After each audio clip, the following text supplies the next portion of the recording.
La información satelital provee una visión sinóptica única de nuestro planeta, imposible de equiparar con cualquier otra técnica de medición experimental.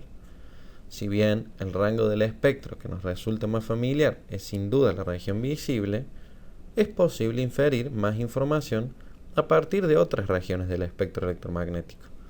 Si bien no somos capaces de interpretar directamente y de forma intuitiva la radiación que reflejan o emiten los objetos en el microondas y en el infrarrojo, se puede aplicar las mismas ideas que aprendimos en el óptico. Por lo tanto, el objetivo de esta unidad es ampliar el panorama del espectro electromagnético y aprender qué información podemos extraer más allá de lo que ven nuestros ojos. Según la región del espectro electromagnético, podemos obtener diferentes información sobre nuestro planeta. En el visible, por ejemplo, algunas aplicaciones terrestres son la epidemiología panorámica, emergencias en erupciones volcánicas, incendios, inundaciones, etc., calidad de aire, cultivo, etc.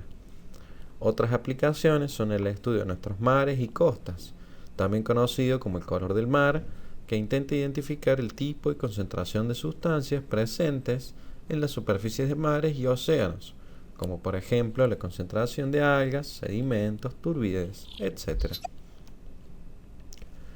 Los sensores remotos aportan un enfoque global y diferente al estudio de las enfermedades vectoriales vinculadas al ambiente, como por ejemplo el dengue, el hantavirus, el mal de Chagas, la leishmaniasis, etc.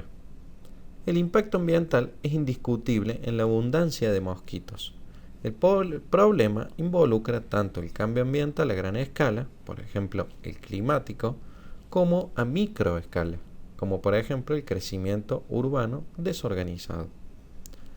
La revisión de factores epidemiológicos, sociales y de la biología del vector que se conjugan en los brotes de estas enfermedades deben revisarse en un ámbito multidisciplinario y regional.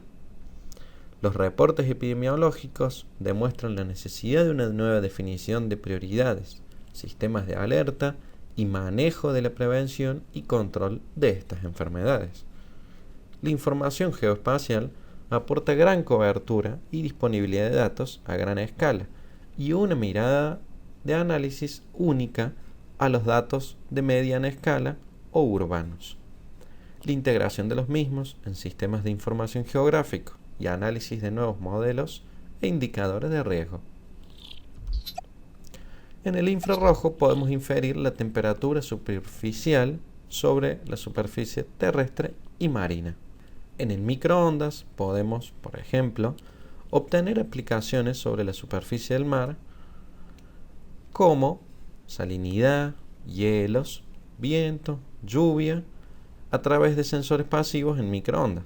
Por su parte, los activos, como vimos anteriormente, nos brindan mucha información, como por ejemplo los altímetros y radares de apertura sintética.